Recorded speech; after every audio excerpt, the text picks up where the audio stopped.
Hey, what's up? Just tapping with the video, and I want to say that of all the content that I put on this channel, this one would have to really be a part of higher learning, just simply because of, like, if you appreciate where I'm coming from, and I'm cutting exactly across a very well-to-do college campus so I've always resided in the same place for about 20 years, and then a lot of my life before that, not more than 3 or 4 miles away, but then a lot of the last 20 years in the same area. But then I live in one place, and then I moved to another place about a mile away, but it's exactly cutting like a very, like, well-to-do school. It's probably one of your most well-to-do schools in the entire country, like as far as like the reputation and the pricing and like in stature of it. But it's like right in the middle of St. Paul.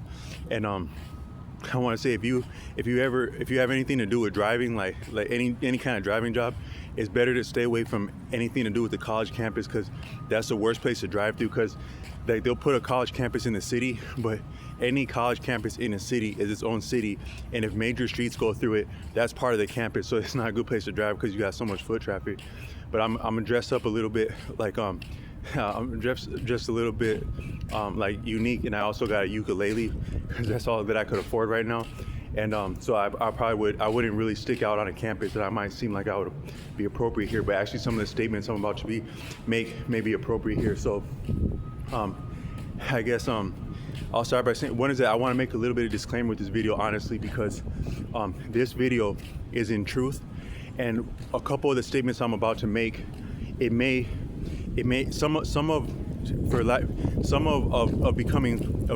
growing, maturing, learning is actually part of losing innocence, to be honest. And that's actually the drawback of it, because all things have a light and dark, and part of growing, stature, learning is actually losing innocence. So I wanted to warn, before I make some of these comments, I want to say that this can disabuse you of some of your naivety, and part of enjoyment of life is from naivety. So I'm gonna make a couple of statements that it might make you look at things differently, and once doing so, it kind of like it spurs a quest for knowledge, because like knowledge is the kind of thing where it's a little bit like trauma. If you think about it, knowledge is similar to trauma, where sometimes if someone's been traumatized, the only thing that can actually get a person past trauma, and the only thing sometimes people can enjoy, is actually more trauma. That would sound strange, but it's kind of like so if a person's been bitten by a snake, it actually takes a concoction, an antidote, an anti-venom that's also made of venom. So a better venom, a better, more efficient, more healthy venom displaces the detrimental venom. And actually from the Eastern standpoint, all of life is actually venom, all is poison. Because a good analogy for life is actually a snake, as in a snake eating itself, a snake eating its own tail, because a lot of life a lot of life is eating itself. We are eating plants, and nowadays we don't eat other human beings, according to my reasoning. According to my reasoning. But your reasoning is not invalid, or it's not actually part of learning the truth. If you have done different discipline and rigor in your life, and you're also accessing it is your prerogative as a human being to it is your prerogative to reason and find and be confident enough to reason, to engage life with your reasoning.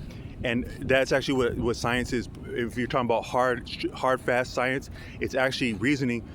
What about this and that? The reasoning primitive, the reasoning primate. I think about maybe changing the channel to the reasoning primate. But so you reason something that kind of pose like that, and then you test it. And then by testing it, now you can trust it and also employ it and sometimes share it. And once it's been shared and vetted and challenged and also corroborated, that means like confirmed, now it's respected as fact. But even fact is still arbitrary, because as sure as we are about anything, it can be debunked and displaced. And if it's not open to being debunked and displaced, and it's neither fact, then at that point it's actually superstition. Even if you could prove something, if it can't be checked, if you're not open to it being anything different, that's actually technically superstition. So whatever you're the most sure about, whatever theory, even name, anything that you're the most sure about, if it's not open to be debunked, challenged, bettered, then it's arbitrary it's actually a form of oppression at that point. If it can't be better, if something can't be bettered for the sake of betterment, what can be proved to be better, truer, then it's actually it's actually superstition there, and it's a form of oppression, because it's like a preconceived. You couldn't take that would have to favor one more than another, and therefore it's a form of privilege, and also a little bit, it would have to be somewhat fraudulent, because the only truth is that, maybe you can say the only truth is that there's no truth that's decided for. It's almost like is the most beautiful woman in the world spoken for, and who has spoken for her? Is the greatest truth in the world spoken for, and who has spoken for that? If one had spoken for the greatest truth, then they would be tantamount to the greatest, that'd be the greatest beauty. They'd be entitled, or at least maybe interesting, to the greatest beauty, the greatest woman. But I'd say the greatest of beauty likely isn't spoken for, neither is the greatest of truth spoken for, just is my reasoning. But but I've reasoned that human beings would have likely been eating other human beings in the past, because if you think about how ferocious people's appetites are, even in the modern day, you're doing a delivery, something like that, anything that something doesn't go right with someone's food. Now we can ostensibly go for a month without eating, but you let somebody go for miss one meal, they'll be ready to turn whatever business, whatever person upside down on their head if there had been a problem around someone's food. Now what if you take all of us in nature with no amenities, no supply chain, no nothing to guarantee food, no nothing, but here go this one, yeah, that one looks good enough to eat to me. That was my reasoning. But then I talked to a person who was like a nondescript. He had some kind of job that had to do with making sure things work in this life, such that he can't be completely forthcoming and forthright about what he does for work. Not as in being like clandestine, or not as in being like, I'm not talking about espionage, but just like some kind of nondescript job where you kind of know how things work, but it's not the nature of your job. You can't explain what. So what do you do for a living?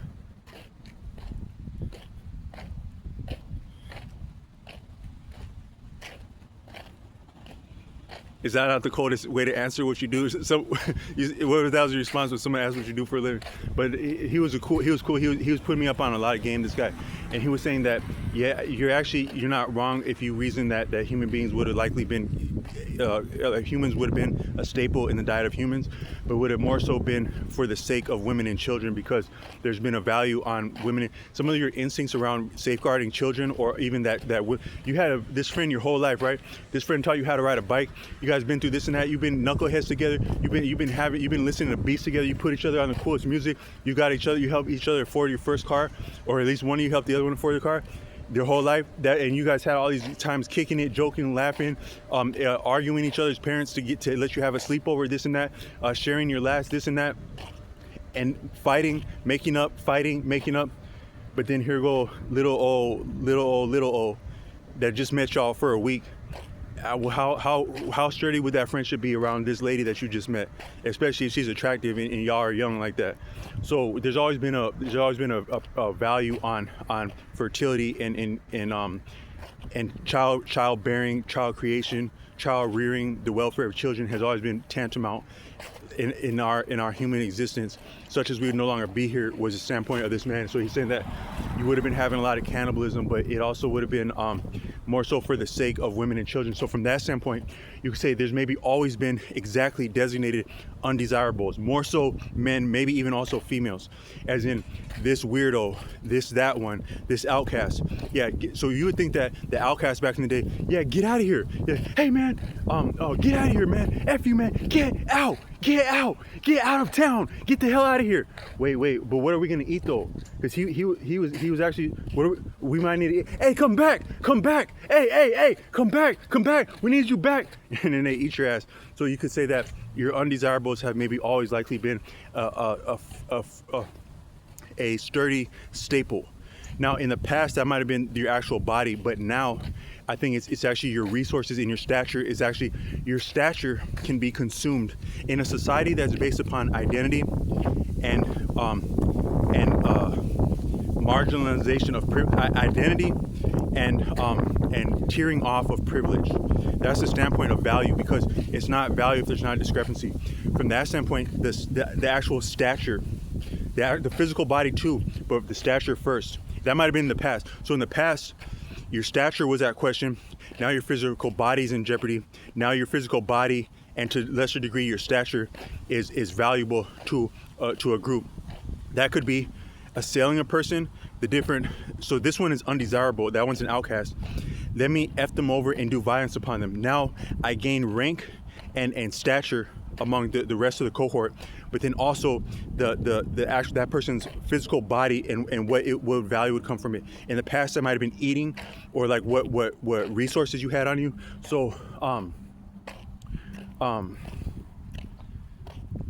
so now, but so from that standpoint, so you could say that, so like sometimes you like listen to stuff about like so there's two kinds. So they say in the past, male standing, because standing was very important, but it was more so held most convincingly and powerfully by males on the surface. Probably likely you would have had females in the background, like even because you go to the old biblical stories, you had this and that warrior, this and that king, but there had likely been a female behind, a savvy female somewhere behind there getting stuff done. And that would be your more formidable force in any iteration of society. Paternal society, patriarchy or matriarchy, because sometimes they present as though the European patriarchy would have been different than any other iteration of human society that would be matriarchal, especially like your indigenous, like Native American, African. You can appreciate that those would be matriarchal. On the surface at least, but truly matriarchal, and that's a lot of how that functioned. I think the African, maybe also Native American, but I can't say, but at least the African, the culture, but then also the language is the culture and is the people, can be appreciated as matriarchal and maybe even a little bit feminine. And when I say feminine, I don't mean that as though as weak by any means, but you say that. So all things are exactly balanced. Male and female, there's a polarity to anything, even language, such as the etymological units of a language, the components of words, both the meaning but also the sound. You would have consonant and vowel. You cannot express yourself without a combination of consonant and vowel. And from the standpoint of India, any sound is immanent within any other sound. Any as above, so below, as left, as right. Anything that exists contains the potence and potential of anything else to exist. And the same is true in sound. So you actually can't, so any sound that you articulate, according to Arthur Avalon, all other sounds are immanent, latent within that, but what you express, convey, is what's so you have what you express and what's immanent within you, what you express, what's latent and active. So if you pronounce any sound, what you're pronouncing or being understood of pronouncing is what's expressed, but what's within that, and also gives the contrast, though not expressed, to make that stand out and have meaning, is latent. So from that standpoint, you could appreciate that the vowels, they're more forceful, more convincing, more compelling, more expressive, more profound. However, they're not viable, and they don't have meaning without the juxtaposition and contrast of consonants, whether or not a consonant attends a vowel on the surface. So from that standpoint, we have consonants and vowels, but the Eurocentric language more so focuses on consonants, as in brother, father, sister. From that standpoint, you could appreciate it as more masculine, and I don't mean stronger when I say masculine, but more male leaning. But then also that might stem from the culture, is that the male had the say-so on the surface. That would be your express power, but then you also have the latent de facto power, and any iteration of power is sustained by something, and the sustaining of it is more so implied, influential, at force. But then what gets to go in the surface, that's like you put the stooge, the dummy, out first. So you could say in Eurocentric society, you put the stooge, the dummy, the male out first, but likely the female was still having as much say-so as in any other iteration. But you can at least appreciate that in the veneer of Eurocentric society would be patriarchal, masculine leaning, such as the language and the emphasis on consonants. According to Dr. Umar Johnson, is that the Eurocentric language focuses on consonant and prioritization of stature when expressing ourselves, such as to take turns when speaking. But the Afrocentric language leans more as collaborative and more so on the releasing of consonants and the easiness around consonants and the emphasis on vowels, such as to make it eloquent, poetic, and lending itself a lot towards music and even good time. It would be more of a good time if people are having fun, laughing, talking at the same time, or people are all taking turns, like with the talking stick, like at an AA meeting. like they actually, that might be a cool party too. But I'm just trying to be facetious with that. But so what I meant to say is that but whether or not you're in Africa or the Americas or Europe, likely women would have been having a lot of to say. They would have had a lot to do with motivating people, but also to with the real actual the real whatever is really getting decisions made. A woman would somewhere be taken into account or have influence on that. One example is like my style right now. So like, see, I got this hairdo like that. I can get different graces, and when I go and I can get different graces and favor presenting myself in public with my appearance based on the work of a stylist. It had been a lady that got that done. I'm not saying a male couldn't do that the same way, but if a male did do that the same way, he probably would have learned it from a lady. So some of your actual seasoning and getting of stuff done, that can help a person get a job like that. So maybe you could say that could not help a person, but it can help a person get a job. Had been a lady put me up to that. A lady put me up on that. So that's why I'm saying that ladies are very potent, but not necessarily on the surface. There's a video. I'm gonna quote this man's name in the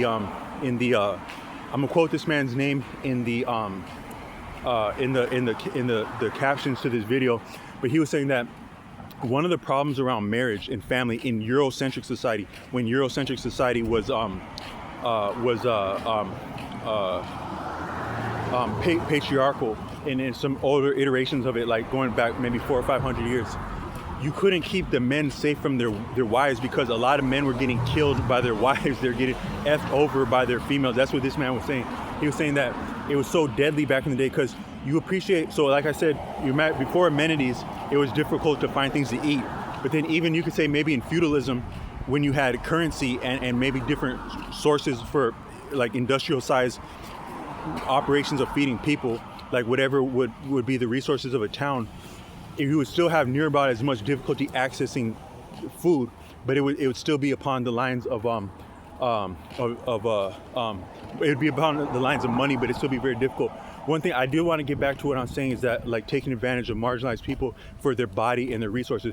What I was getting around to saying is that now, so in the past, in male iteration society, power, whether held by a male or received by a female indirectly while being held by a male, it came down to fighting, fornicating, and maybe you could say fleeing, as in like mobility and the advantage of mobility.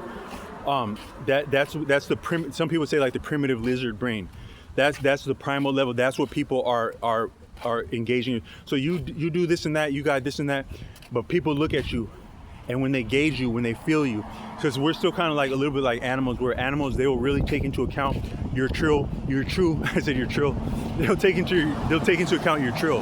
They'll take into account how formidable you would likely be in an all-out life and death battle royale to the death, like that, in front of everyone we know and love, battle royale to the death, like that. That's the standpoint of an animal, because that's what it likely will and has always come to when there's confrontation. So that thought process is at play with an animal, but we're still animals. So when people are recognizing one another, we're actually engaging, we're appreciating a person's potential to fight, fornicate, and or flee. But that's more sophisticated in the modern iteration where you have different means of doing that. So part of that would be like, so there's a book on style by Tanner Guzzi, and he was saying that a lot of style, you can see some things you can't appreciate on the surface, like looking in. So you look at a person on the surface and you think about like if they have style or not. They may convince you, may have convincing style to you or not, but a lot of the mechanism at play, the finer layers of your thinking and reasoning, is that we classify people and life. That's to perceive is actually to discriminate. So I wanted to say that, and that's not wrong or right in itself, but to perceive is to discriminate. So we classify, discriminate, that is, we organize and find patterns. And a lot of that has to do with archetypes, which is that this type of person that type of aesthetic. And there's different ones that there's like the outcast, renegade. There's like the actual like the so there's been different ways of describing this. According to another YouTuber, he named Videi, he proliferated a means of organizing some of these archetypes of human beings. That some of his content has proliferated. It's actually been contentious and arguable, which actually may speak to some of his validity. The classic old trope is the alpha. There can be redundancies in comparing human beings to other animals and other iterations of primates, but most people can appreciate on the surface what an alpha would be and what a beta would be. But then, according to him, you have more sophisticated designation with that in animal societies, animal groups, and in human groups. One would be like a zeta, which would be like an antisocial member that is appreciated as and has a niche. You could maybe say the difference between any being and another being is not actually their physical constitution, their heritage, or anything like that. It's actually their niche in lane that they within an ecosystem, their function in an ecosystem, but also their success or lack thereof that allows them to continue to exist in that ecosystem, or forces them to find another ecosystem, or forces them to perish, or forces them to create another ecosystem. That could be more of a true designation of any range of being, because we're all connected in the first place. But any particular iteration of an existence as an organism could be appreciated more so in terms of niche and function within an ecosystem than any other arbitrary designation. But according to that, just from that standpoint, you would have something like a zeta, which is a little bit like an antisocial actor that is not interested in fitting in or somehow benefits by antagonizing a group, but is still therefore part of a group for benefiting from it. Then you would have like a gamma. A gamma would be like a highly gifted, like kind of like a nerd. A nerd would be a gamma in his mind, and it's like you could appreciate maybe in the older iterations of society, your gammas might have been, that's the one that nobody really likes that person. They kind of outcast that person, but that person also doesn't kind of like them and it kind of isn't interested in them, is more interested in their own mind, in the things they create with their mind.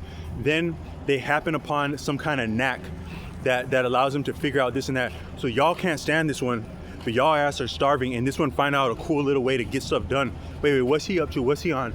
Then we figure out what he got going on. Then we jack it. Then we learn from it, and then we further ostracize him, and he finds out something cooler. That's an example how, according to Sebastian Junger, the discrepancy in judgment. So a lot of times when you're saying politics, you're actually saying judgment. So when two people don't get along politically, it's actually their judgment that doesn't get along, because most people on the surface, they can appreciate life is good, a war is bad, pain is bad, stealing is bad, stuff like that. But how we appreciate that and our relationships to others, but also the designation of resources, how much we should designate for this and that, that's actually more of a judgment thing, but we don't understand it as political. But according to Sebastian Junger, even in a family where those family members are of the same socioeconomic background, they grew up with some of the same resources, vicinities, very similar experiences. That's like the nature versus nurture argument. The nurture is very similar. There may have been contrasts within that, significant dynamics within that, but the nurture can be appreciated as similar. But the nature is very different. According to Sebastian Junger, that's actually very natural and healthy in a family and in a community, a cohort, because it makes it robust and dynamic, and it makes it open to change and conflict, which both amount to change and, for lack of a better word, adaptivity that makes it able to sustain an economic, a physical environment, a social environment, a political environment, whatnot, what have you. But the same could be true also of the style of existing within a group, not only the judgment, but also the style, the inclination, the orientation, which some people say that is arbitrary to say that you have different sexual orientations, but actually that nothing could actually be more true. It's probably that you probably have as many sexual orientations as you have people, because each person is oriented differently, also oriented towards technology, oriented towards employment. Those all redouble and express themselves in sexual orientation. But still, for anything that exists, any two ways of peeling an onion, there'd have to be a different orientation to that. But then you would have like a zeta like that. Then you would have the classic archetype that's so contentious.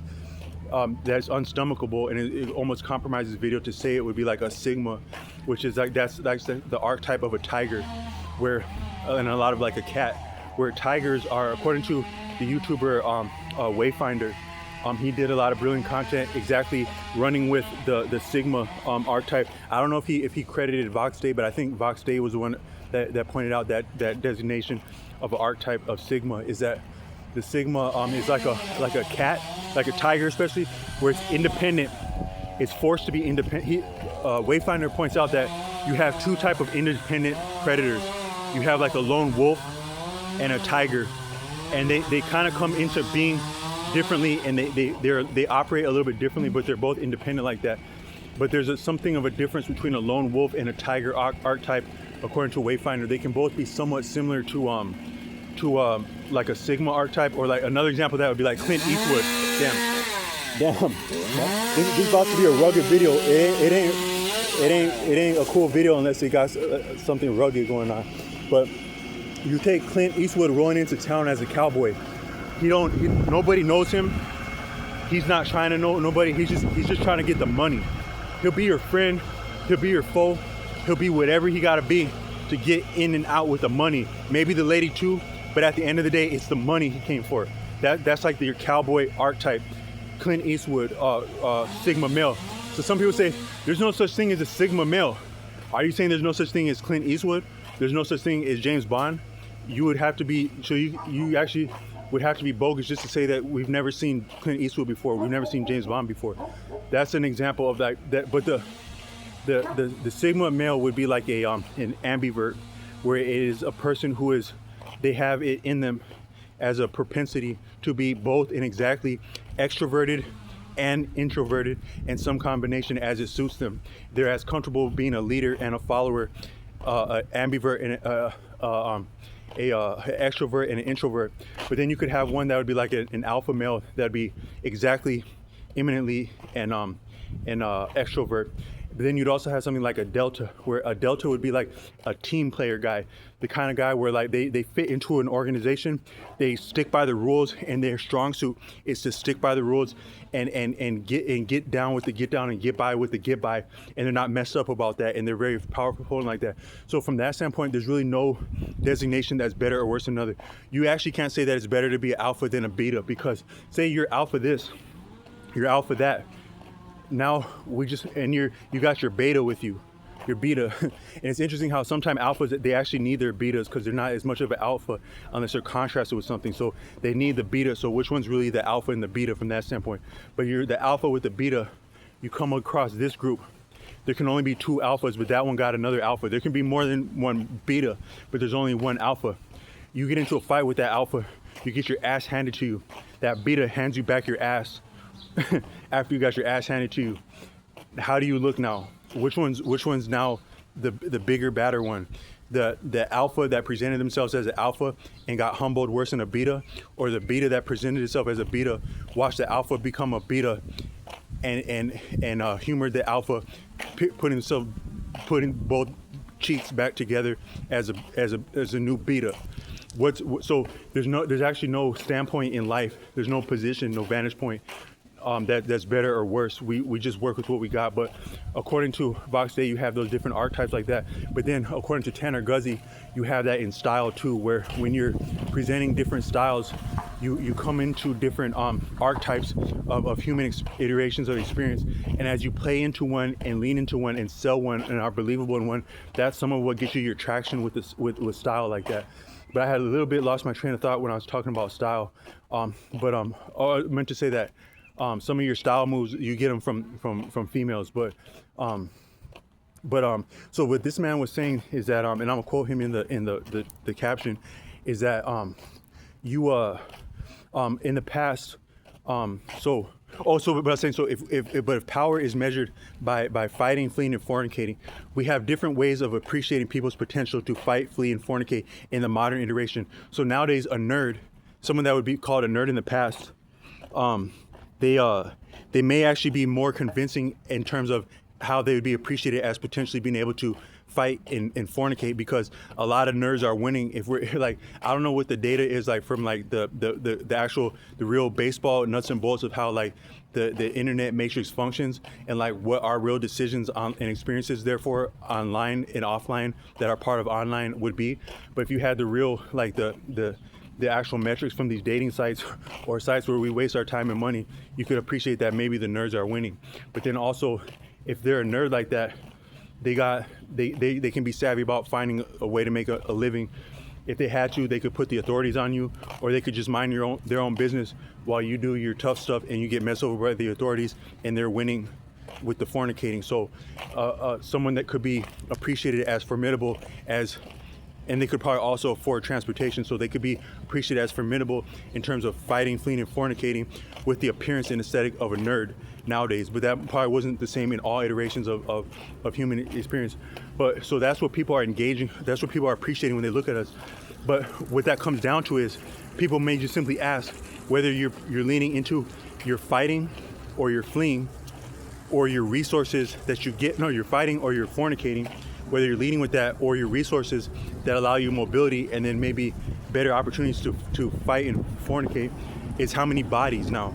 So they'll say like, oh, you're a tough guy, this and that, how many bodies? So you're a ladies' man, how many bodies? So in the past, what would actually be from that point, if you appreciate that you're standing within a group, is largely exactly expressed and calculated by your reputation.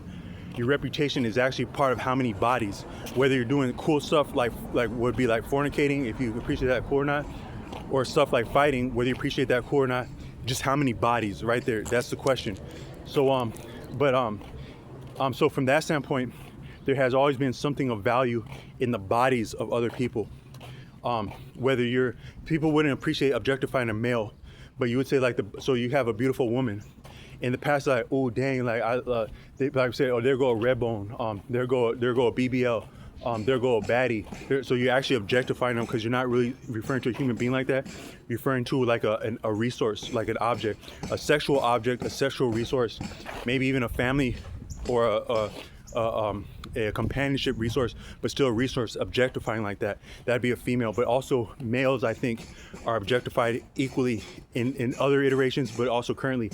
Way back in the day, it might have been like an outcast that gets marginalized, and then their resources, their access to resources, and then also the value of overcoming them, the reputation that would lend. That's one value, but then also their body may have been a value in the past in terms of like a food source, in the hardship of nature, in the hunger, the appetites of humans, and in the needs of humans, no less than families. But then also like in the present iteration, that'd be like, so you marginalize this one, you give them a diagnosis, now they are valuable. That can be that diagnosis that's placed upon them can be redeemed because they are now a captive client. They their participation within healthcare, which the healthcare may be imposing themselves on that person, that person doesn't understand, doesn't appreciate that they need or want medical attention. That medical attention can actually interfere with their true potential, personally, economically, socially, what have you.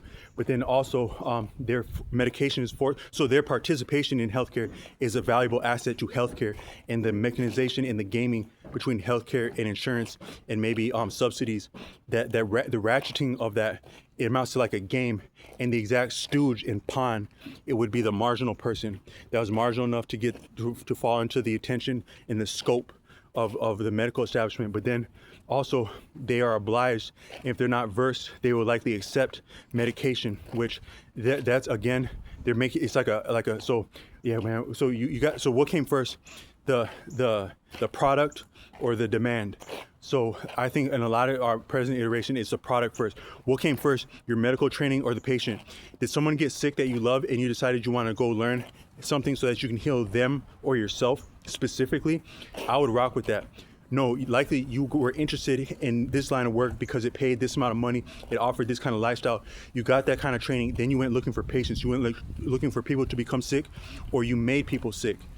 There's that. But then the medication, so we got this medication, man. So you got the supplier, the peddler, like all the different ways of racketing of drug pushing on the street. but it's actually not very much different in formal medicine, which is that you got the supplier. I don't know, God knows where they source and supply this medication or what they infuse with it. Then you got the company, the distributor, like your drugstore. Then you got the doctor. You got the insurance money that gets probably subsidies from people paying insurance or like maybe government subsidies. And then you got the good old, but then somebody has to actually consume this wicked shit so we could get paid for it. So let's get this marginal person and stuff it down their throat. So you actually just compromise their health because you eat so you're supposed to vary your staple. You're not supposed to eat the same thing all day, each day, constantly, even if it were healthy. But you have the same, for lack of a better word, medication for the rest of your life. One is that it's not healthy to eat too much of anything, but then two is that stuff had not been good in the first place, likely. So you compromise a person's health, that is, you compromise their body, you objectify their body, the medical person. So it's not very different than back in the day where we're getting over on the bodies and also the reputations, the stature. We're commodifying the stature and the physical health of marginal members of a group to the latter's detriment. No different than in the past in consuming the likely the bodies of undesirables, probably largely males, but maybe also females. In the past, they probably but that's one way I wanted to go with this video. But according to that man, he was saying that back in the day, like in some of your iterations of Europe, like say maybe around the Dark Ages or a little bit after, men were not safe around their wives because one is that a lot of women are very, people have different strengths. It can be appreciated. That's the balance of nature. Males have strengths, more so physical, but probably also some mental, such as to be isolated. A male psyche and a female psyche do not correspond and exist the same way in a social setting. It can be appreciated. Likely if you went through school, the females were having different experiences of socializing as a whole, but also within social interactions, they would be different, function different, be engaged different, be respected different, be tolerated different, be condemned different, females and males. But females do have certain graces, especially around communication and socializing. It can be appreciated, not the least of which also just being pragmatic. Like the same way that you may say that a woman, they say it's not a home without a woman.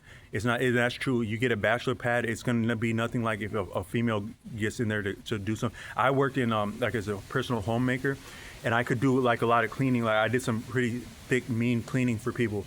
But it probably wasn't still as graceful as like a female, likely, if I'm being honest, because female, as certain things go, can maybe have common sense. I know I'm making broad sweeping statements with this, but just to say that women have graces, and any grace can be used as a blessing or as a guile.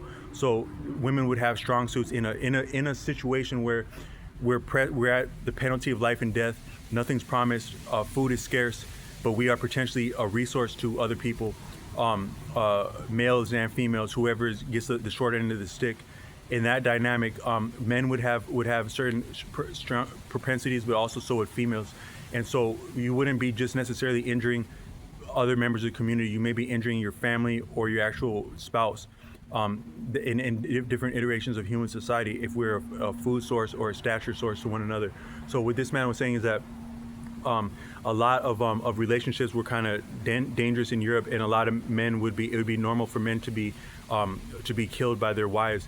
Now you can appreciate that nowadays in the modern iteration, a lot of women, like from my experience, maybe not other people's, but women are comfortable with injuring the status and the self-esteem of their partners a lot of times. Like just take anyone here who has had a female partner or any female watching this.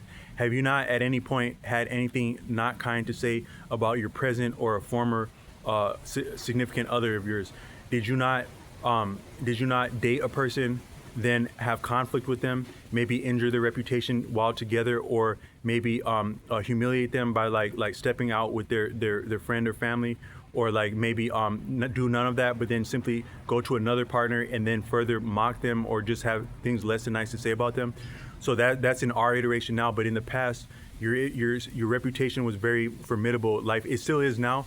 You can still live and die by your rep now, as always, but in the past that would have been probably ratcheted up. So you can appreciate that a lot of, just by that experience of us now, in the past, a lot of men would have been getting injured by their partners, at least their stature and status, if not otherwise, and then what that could amount to. But so part of the institution of marriage was to protect that. And so they say that the regard for the church in the past, it kept in check some of our human propensities, where as much as you might say that it's not, some of like when they're saying like sin, like the problem with sin and stuff like that, maybe that's just actually a check on the proclivities of human beings. This is actually part of our history of human beings and some of the scarcity of food sources and the tentative, precarious nature of our social arrangements, and how that can be a detriment or a benefit as things are really tight like that, to the point of injuring and even consuming one another.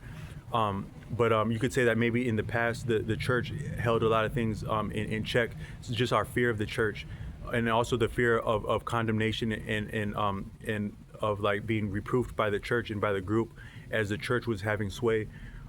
So you could say that you've always had a need for social control as humans are together, but then also to some degree a need for birth control, because different things anything has to be checked in nature, because nature is balanced. So you have to actually check sexual activity to some degree to keep things viable. I think any human society has had some form of checks and balances around sexual activity, and some of that is like the actual stigma and the social parameters around sexual activity, where you can be penalized for being too sexually active, like as in promiscuous, or you can be penalized for being not sexual enough, as in being barren. That's the other side of that in other iterations. But a lot of that would have likely been exactly marginal. So you are a human being. You have inalienable rights as a human being by nature, but those rights are tolerated and afforded differently in different iterations of society, and likely largely idealistically and not necessarily justly. So we are all humans. Our bodies are our own ostensibly. We can do with our bodies what we choose ostensibly. That's human rights. But you can create children with any other human being, as you are both sexually viable, but that won't be tolerated in all society. So there's reproof about who gets to eat, who gets not to eat, who gets to have a roof over their head, who gets not to have a roof over their head, who gets to reproduce themselves on this earth, who gets not to. You've always had some kind of control about that. That actual control, that might be a part of what is sexy about sex, is that is somewhat is naughty like that. So like the sensation of being naughty is like kinky and attractive and part of sexual activity. So you could almost say it's like a buoyancy in like a vacuum in a bus, where some of the actual social approbation rigors and restrictions around sexual activity exactly excite and make enjoyable the sensation of sexual activity. So you could say that it's exactly part of sexual activity is actually the approbation and the backlash and the censoring and the shaming. You could actually say that the shaming is part of the sexual activity. So some people say that it's wrong to slut shame, but the sensation of shame might actually be what's enjoyable about being a slut, if I'm just being honest with that. But it can be a problem, and it can be arbitrary and unethical. So in the past, you would probably likely have, like, you've had actually different forms of you've always had different forms of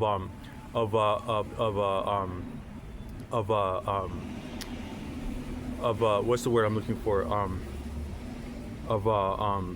eugenics, controlling which genes get to proliferate, which genes get to reproduce themselves, not necessarily across groups, also within groups. So actually the entire Nazi regime, if you look at some of the actual ideology of the Nazis, it was a deep eugenics standpoint. But then also I was looking at content that said that as you had the Nazi campaign going on in Europe, actually exactly at the same time in the United States, you had different iterations of eugenics taking place. I didn't know all that in the past. So I think somewhere, I'm being very broad and sweeping with this, somewhere between the 1920s and the 1940s in the United States, it would be illegal in certain places and restricted for people with a medical diagnosis to reproduce themselves, people with alcoholism to reproduce themselves, undesirable people to reproduce themselves. There have been different social, but then also medical, legal, military restrictions about who can and when reproduce. But you can describe all that as eugenics. Whatever iteration of human beings are employing that is eugenics. But you could probably say that all iterations of society contain eugenics, and it might actually be part of the constitution of a human being to eugenicize other people. Because, like, for example, like you take some little kids, like some little girls, and they're like, you get them talking about, I'm saying you get them, but they get themselves to talking about boys, like, and they don't know that they're in earshot. Like, maybe once in a while they'll say this boy's cool, but ew, that boy's gross. Like they'll actually start to marginalize and outcast and take take away the license of another boy from being viable in the perception of other girls. Girls will do that as children, but then also as adults, people will do that. Is that like they'll get to mocking a person's reputation, like, oh, that person's a weirdo, or that's and that. They're making that person less attractive in the eyes of other people, and some of your attraction in the eyes of other people is part of your attraction.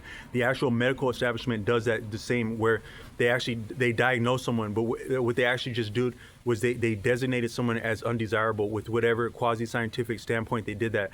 And so you could say that. So what I wanted to say is that whenever, so I don't want to, I a little bit digress, but that man was saying that part of the conniving and the backstabbing within relationships is part of what made the necessity for like formalizing like marriage and stuff like that. And I can't recall all of what he said, but he was saying that it had been a problem with, there's a big problem about women assailing their partners in past iterations of like European society in the last like maybe 500 or less years. But then that exactly, what mitigated that was something to do with the inheriting of property within marriage. So that people would be married wouldn't protect them from one another, but that you protected the assets within marriage would somewhat protect one another. Where if a woman could assail their partner but not necessarily access their resources once having assailed them, that somewhat protected them from the partner. I think that was his line of reasoning. So that something about marriage, our danger to one another, but also our resources being conferred to one another. Something about protecting our resources is what actually protects us from one another, even our partners, even our family. And so that's significant about like the inheriting like that. I think, but I'm attempting a lot of points with this, but what I wanted to say is that, so I appreciate that when you are to really communicate, to achieve understanding, it's a two-way street. If anyone is doing all of explain, so like I think that I was gonna come on this channel and say like, what if I just came on here and I was like, oh yeah, so hi, what had happened to me was I had always been in a lot of danger and I didn't feel like it was always safe where I was at, but then a couple of things happened in a row, so I had to get out of town quickly. I had also just got ripped off for something that I tried to purchase really badly, so then I actually got a sturdy deal by some bikers and I got like a new motorcycle. So I got the hell out of town really quickly with the motorcycle, but then as soon as, actually about the day I left town, they had changed the policy on because I was attempting to support myself by like doing delivery, like 1099 work from town to town as I go, on my way to like a destination, like a place where I grew up, and the only place I ever had like love that I can remember in my life, and it's like an artistic place, and I like think of myself as an artist, so I was like heading back there. But when I got about halfway there, they had changed the policy on the platform, and also I had to cancel a couple orders that I had accepted because I was using a motorcycle, but some of the orders would have too many drinks, so I had to cancel them because I found out they had too many drinks and I don't want to spill them. But then also they had changed the rule where in the past you could cancel an order if you didn't think you could complete it, but they changed it to make it more strict, so I couldn't do that the same way I used to as I was just getting out on a motorcycle. But I had about at least 7,000 deliveries on that platform that were sturdy deliveries. But then when I got to, I had realized that was a problem, and then I was going to stop doing it like that, and I did stop doing it like that, but I was actually exactly on the edge when they had made that point, because that the old time that wouldn't have been on the edge, but since they changed the actual metric in the standard, I was now on the edge. But then this brand new motorcycle, and it is brand new because I got a sturdy deal from some bikers, the only people I could get a sturdy deal from, because the session proves the rule. So a lot of people were like effing me over, like even reputable businesses, but the actual bikers were the one that gave me a sturdy deal as the session proves the rule.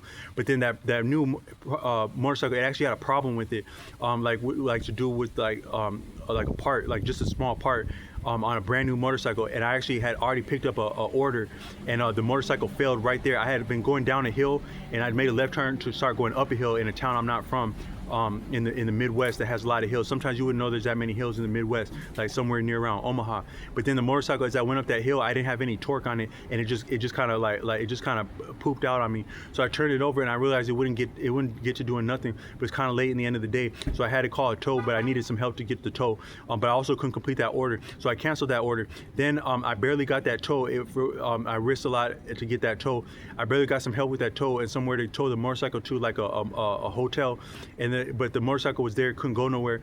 And then I barely got to, and I had a family member help me with the hotel, but I need another family member to help me with the deposit because the deposit was too much for anyone to afford.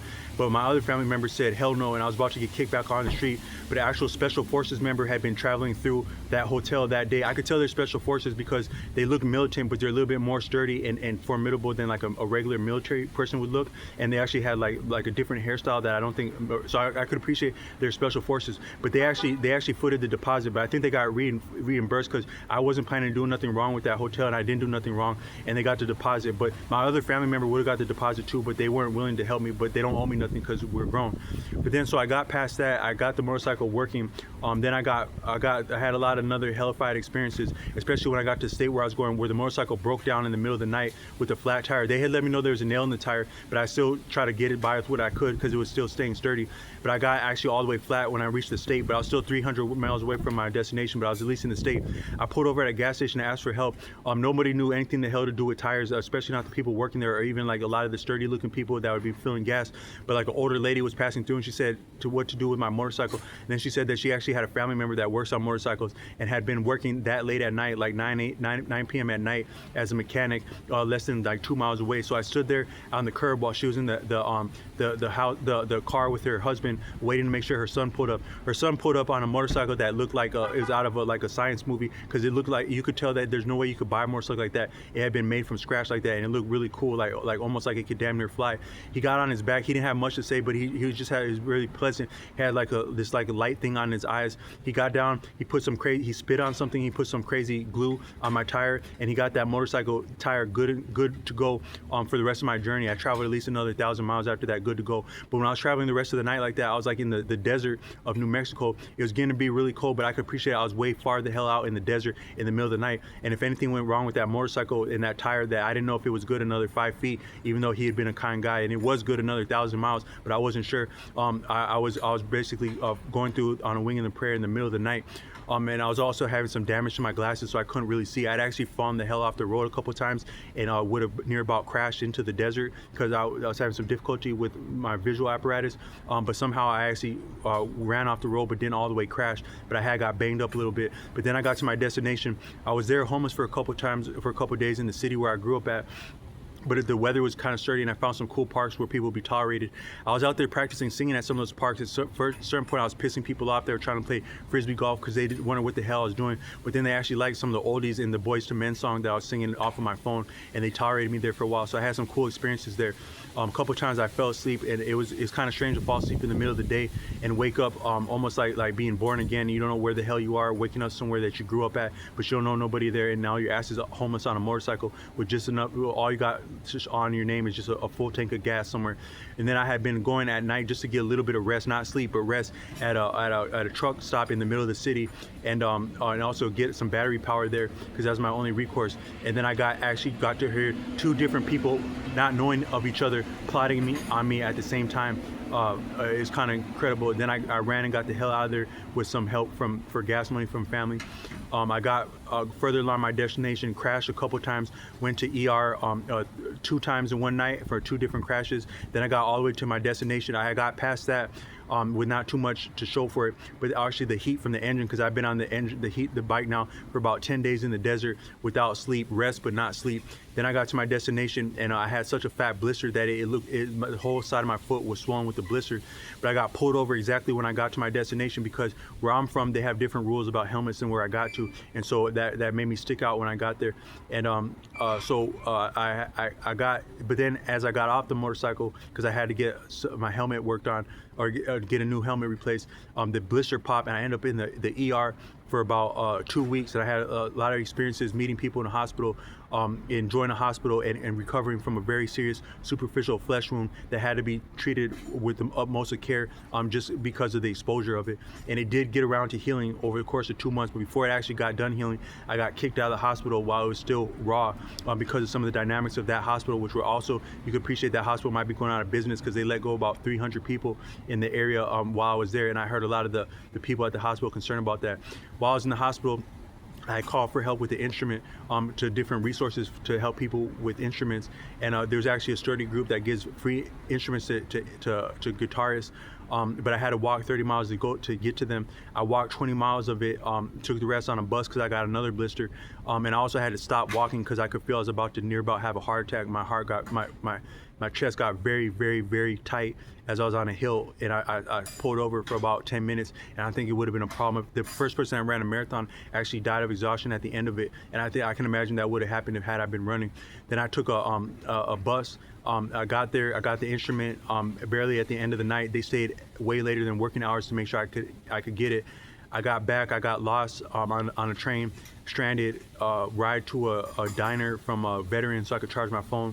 Played instrument for a free meal. Had to walk home past 20 coyotes and then get blasted at in the middle of the night wearing a tired clothes from hospital and a guitar in my hand, not having to open my mouth, getting blasted at like that.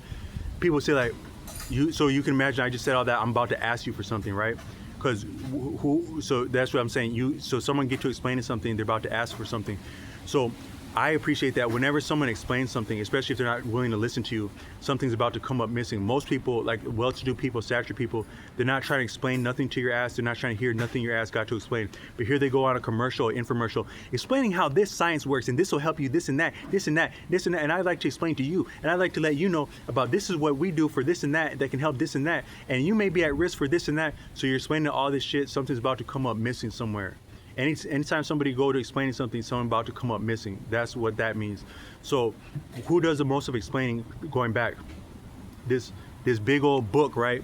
This big old book that explains how it explains how life got made out of a firmament, right? It explains how we made this life out of a firmament. When's the last time you heard something that actually created this firmament come explain to you how it created something out of a firmament and the best thing for you to do inside of this firmament, and how also if you do the wrong thing in this firmament, this is what this means you are, and this is what can happen to you for eternity in a firmament? Does that not sound like explaining something about to come up missing, about some ties about to come up missing, about somebody's honor about to come up missing, somebody's livelihood status in a group about to come up missing? But then also the medical stuff, they have all this explaining to do about who you are, about what a healthy person is, this and that. So the church has the good book, and the doctor has a diagnostic book. Both of them is hellfied, explaining complicated, Byzantine, ornate, sophisticated shit. Sorry, I don't mean to be irreverent with that. They're explaining a lot of stuff, and something about to come up missing for all this explaining. That is your health and your status and your opportunity and self-esteem in this life about to come up missing. Somebody get to explain you something. I wanted to say that in the past, I think that we've always been taking advantage of the marginal members to a benefit. The benefit of us selling their stature and the stature that conveys, but then also their physical body and then the nutrition that's sustained, whether consuming their body or consuming their resources for compromising their body. In the past societies, humans have probably always had some form of reasoning for that, for explaining away somebody's opportunities to live on this life and reproduce. Recently, that's probably been the church for long, but now it's like the diagnostics and the health stuff. So I guess I had more I want to say, but I'll land this one there, is that I think that's what that's about. But then the other thing, what I want to say with this video that I think would be like, the thing that, what I want to say is that, so when I was this is what I do want to put another caveat, is that if you're not interested in a quest of learning and for the sake of truth, it may be good to cut the video out with this one, because this may change the way you look at things. But when I was you could say I've always been in pain as long as I was alive. How would you know someone who's designated for a unique lifestyle is that they got the most pain? What's the most painful thing is to be ostracized from people that you love or you would like to love, that you like or that you would like to like and be like to like by and like to love by. That's the most painful thing for human beings, because we're social in nature, in essence.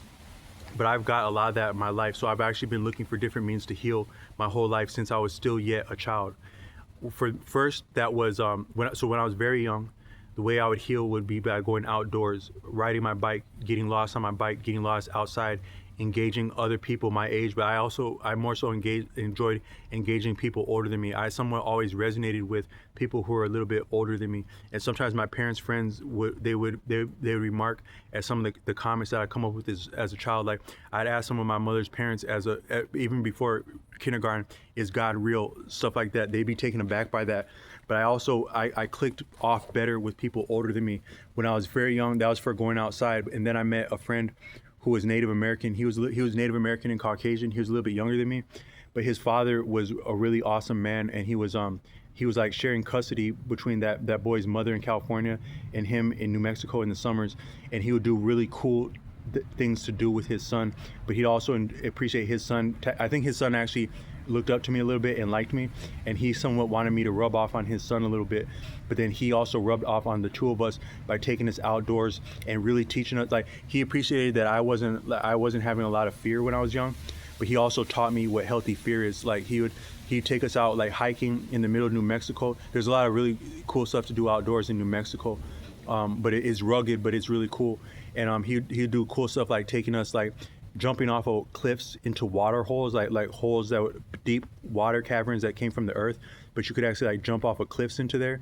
First, he would take me to like the swimming pool at the University of New Mexico to see how I was in water, and then he would take me to like this rugged stuff in the outdoors, and we'd also go to like springs. Like, we go hiking way off the beaten trail to like a hot spring, which is like a hot tub that's made by nature. It has like all these like these rocks that you walk on, and it's like low. So where he first took me to the swimming pool at the University of New Mexico, the Johnson Center back then.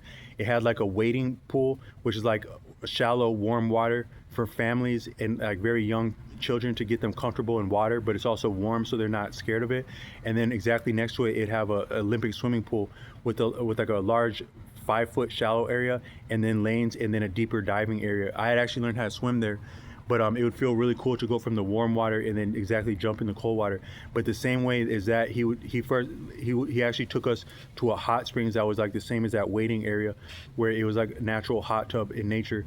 And then he'd take us mountain biking. But sometimes when we'd get out to these really way out places like that, and it was actually the first time I saw a naked woman, because we were at a hot tub like that, and he was a really handsome guy, and this lady just stripped buck ass naked in the hot tub, like somewhere in our vicinity. Like, I guess it was cooler to do stuff like that in the 90s, but he was like, he got us out of there because he could appreciate that it wasn't cool for her to be doing that. And I don't think he was really like talking to her much, but she was like getting naked in front of us like that.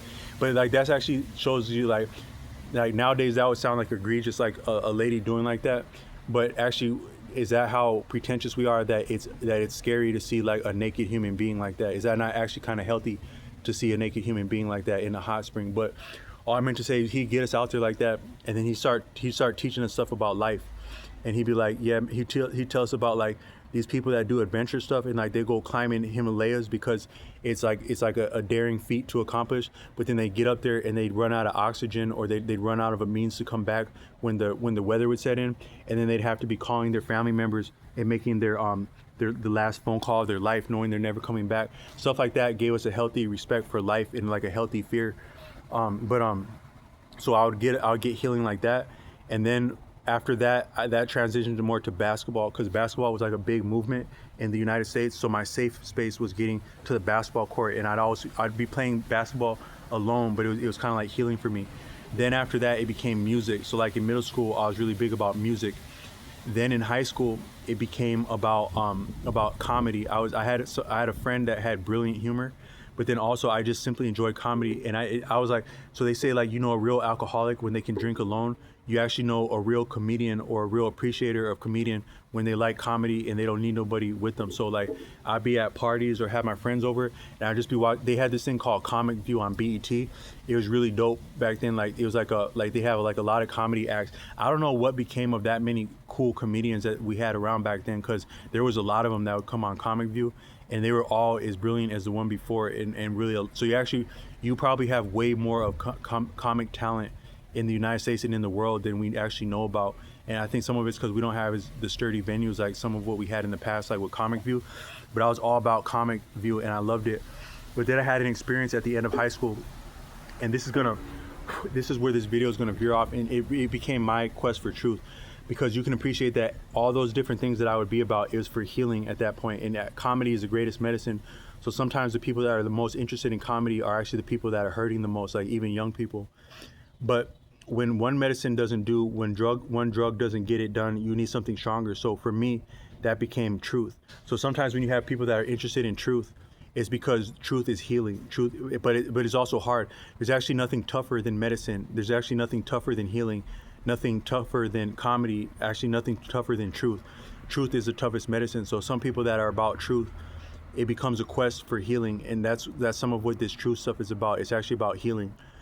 So what I appreciated, I was watching a video in high school, and they actually, I said in another video that I was actually, one of my propensities in life was to think about like wicked things for the sake of wicked. So how wicked would it be if you had someone that so the greatest of people is the simple of people. The greatest man is not the greatest man. The simple man is the greatest man. Imagine like you have someone like they're the most formidable athlete. You see them running with the shirt off, running fast, like they can run 20 blocks in 10 minutes, right? But then they get injured like that. The greater man had been the simple man that's content to walk for a great distance. That's what's great in life, is simple. So it's not the greatest musician, it's the simple musician. It's not the greatest athlete, it's the simple athlete. Not the greatest man, but the simple man. Not the greatest scientist, but the simple scientist. What if you had a scientist that actually figured out a way to legally and ethically kill somebody by making them laugh to death, making them laugh so hard that they actually died? So they're laughing, they're thinking they're laughing, but they're actually trying to kill your ass with that joke. How cold would that be? But how potent would that be if somebody actually had isolated scientifically how to make someone laugh very hard so as to kill them? It's just a simple scientist like that, just simply to figure that out. So that's the kind of wicked stuff I think about. But I actually saw something like that in school where they're showing us this video in this class, like when I was a senior, where they actually showed you what humor is. So they had like these two boys, like it was like they've actually done some, it'd be actually, if you actually want to know something even darker than that, is if you actually knew the actual the testing apparatus, the design of an experiment to test a hypothesis. If you actually knew all of what had been done in the last like 100 to 200 years upon human beings, the environment, and creatures to test a hypothesis, the actual well-organized scientific experiments, what they did, how they did it, how they had the ethics to do it, what they discovered from it. If you actually knew that, that'd probably be a book wickeder and darker than any horror movie you can think of, any thriller novel you can think of, any actually even military or espionage manual you can think of. The actual scientific studies would be wickeder than that. That would be a really cold book if someone did that. But part of that is also part of mental health. There's probably been some really dark stuff around mental health that's taking place that we know of and don't know of. One example of that type of experiment would be something called the Tuskegee experiment, where they were ostensibly treating people of color of syphilis in the early part of the 20th century, or early to mid, but they're actually exactly giving them syphilis, making it worse, and studying how syphilis affected them while ostensibly treating them. I think that might have been like Tuskegee. That's an example of some of the experiments that have taken place. But I saw one that wasn't that profound, but it was profound, but it wasn't that ostensibly wicked, where they had like these two boys. I don't know if they knew they were being filmed by a camera, and they were like school age boys, like maybe like late middle school, like no not young, but no older than late middle school, just boys. And they were in a room, and then they had like a woman come in there, and she was like gorgeous. She was like really gorgeous. But she said or did something that would be like kind of ironic and actually kind of comical, but not expected for a beautiful, gorgeous woman to do something this kind of like, I'm not sure if it was like just stupid or like, these boys were like, they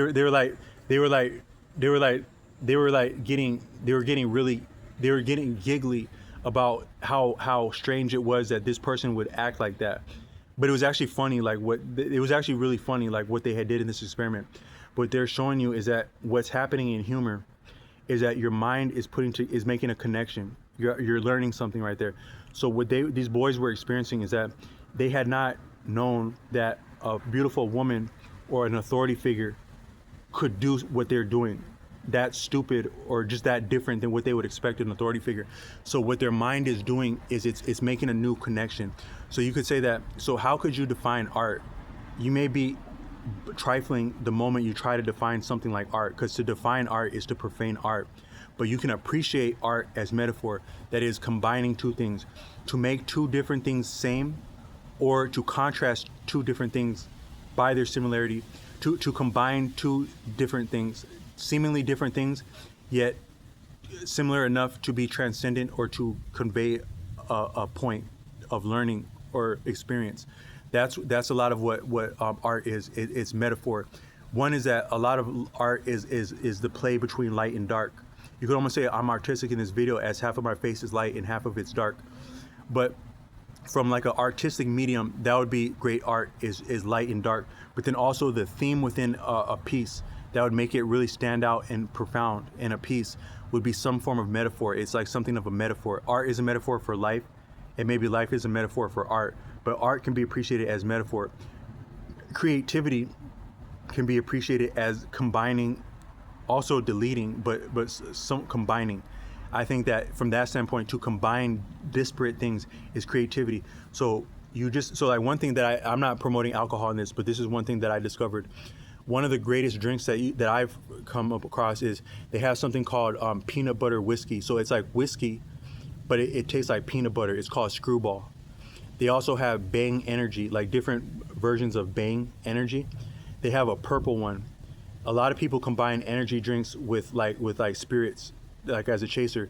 If you combine that purple whiskey with that peanut butter whiskey with purple Bang, that combination, that concoction, that potion is really kind of delicious, and that would be something to impress someone with. But the creativity in that, I didn't create Bang Energy. I damn sure didn't create whiskey or even peanut butter whiskey, as that's another creative combination, peanut butter and whiskey. But you combine all that, and that's now creative like that. But it also can be an effect because some things are stronger as a combination.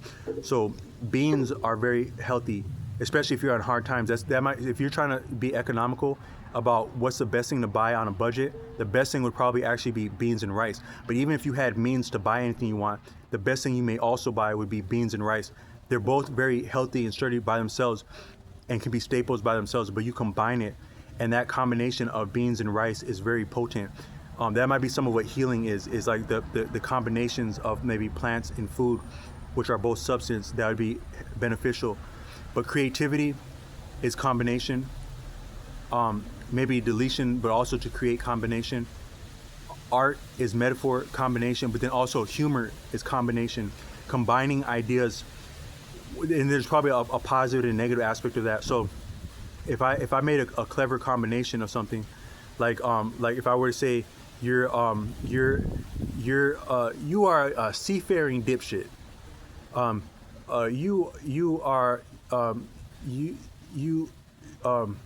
You are quite an asinine prospector, sir. You are a madman and a governor. That might sound just like ridiculous or kind of humorous, but I just combine something like that.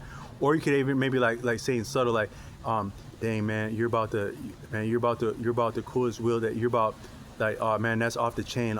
That's off the axe. That's and you're about the spare wheel flew the hell out the trunk, or you're about the sexiest tire that fell out. You're about the sexiest tire that I'm trying to make like something analogy about, like, you're about as cool as a tire that fell off a car on the freeway.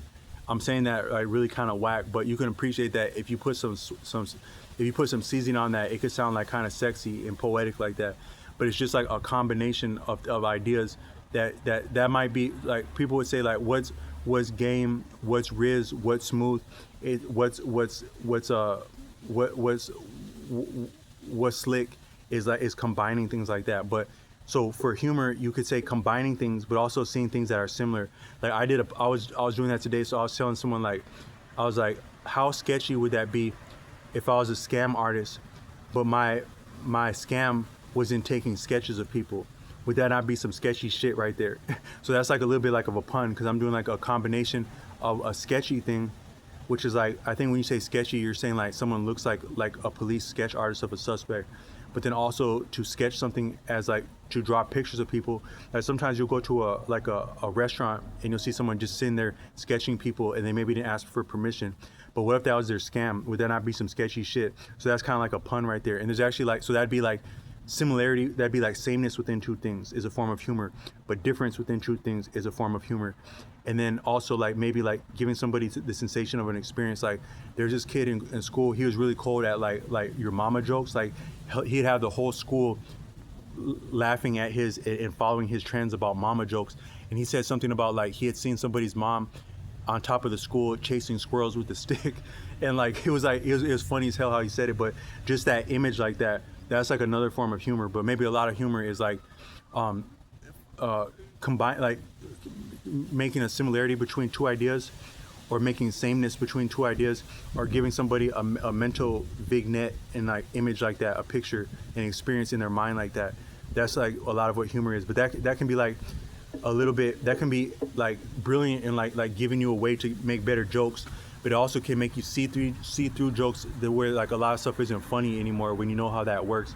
So a lot of stuff stopped being funny to me once I learned that insight in school. And then the quest became about truth at that point. The healing was more so from truth than humor once I saw how humor kind of operates like that.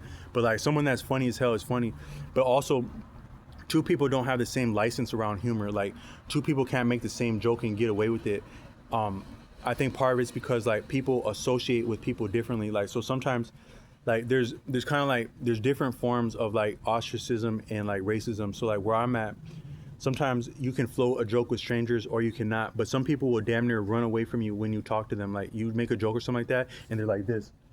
Part of it is that they don't want to associate with you, kind of like a bird doesn't want to be touched by a human.